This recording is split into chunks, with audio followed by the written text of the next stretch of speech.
السلام علیکم ورحمۃ اللہ تعالی وبرکاتہ۔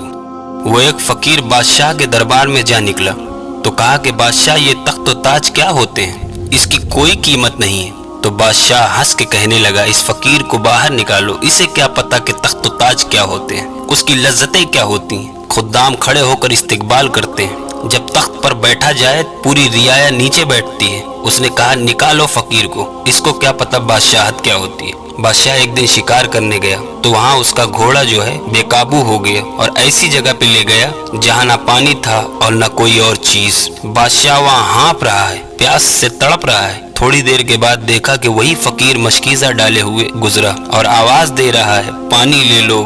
بادشاہ کی تو موت واقع ہونے والی تھی، آخری ہچکیاں تھیں تو اس نے آواز دی پانی۔ تو اس فقیر نے کہا کہ ہاں تمہارے پاس ہے کوئی قیمت پانی دینے کی؟ اس نے کہا ہاں میں بادشاہ ہوں اس ملک کا۔ اس نے کہا ہوتے ہوگے مجھے غرض نہیں، میں تو بیچتا ہوں پانی۔ اس نے کہا بابا میں بادشاہ ہوں، جو مانگو گے میں دوں گا، مجھے پانی دو، میں مر رہا ہوں۔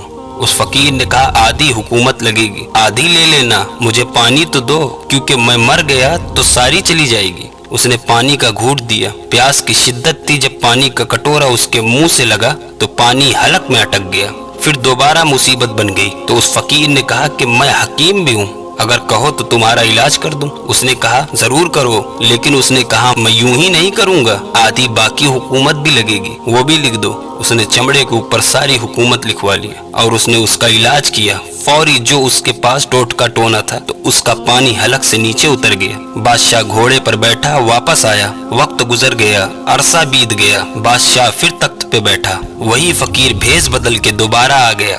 پھر اس نے نصیحت کی کہ آخرت کو یاد کرو، یہ دنیا کچھ نہیں ہے، 4 دن کی کہانی ہے۔ بادشاہ نے کہا تو میرا خیال ہے پہلے بھی کبھی آیا تھا، تو نہیں سمجھتا تخت و تاج کی لذت کیا ہے۔ اس نے کہا اس کی کوئی قدر و قیمت نہیں، چھوڑ اسے، آخرت سب کچھ ہے۔ تو اس نے کہا نکالو اس فقیر کو باہر، یہ اس دن بھی آیا تھا، آج پھر آ گیا ہے۔ اس فقیر نے اپنے تھیلے سے وہ چمڑی کی دستاویز نکالی جس کے اوپر اس نے ساری حکومت لکھ کے دی تھی۔ اس نے کہا بادشاہ یہ تیری حکومت کی قیمت صرف 2 گھونٹ پانی، جس پر تو نازا ہے، جس پر تجھے فخر ہے، وہ وقت دور نہیں کہ جب مغرب سے سورج طلوع ہو، توبہ کا دروازہ بند ہو جائے، سانسیں اٹک کے حلق تک آ جائیں، ہماری زندگی کا دفتر سمیٹ دیا جائے، پھر پچھتاوا ہائے جو چند لمحے ضائع کیے، ہائے جو زندگی برباد کی، وہ کیوں برباد کی۔ کل کے پچھتاوے سے بہتر آج کا پچھتاوا، اور آپ اپنی زندگی کو مالک کی دہلیز پہ لے جائیں، اس کے حضور سچی توبہ کریں، اپنے گناہوں سے معافی مانگیں، وہ کریم ہے، ایک آنسو سے سارے گناہ معاف کر دے گا۔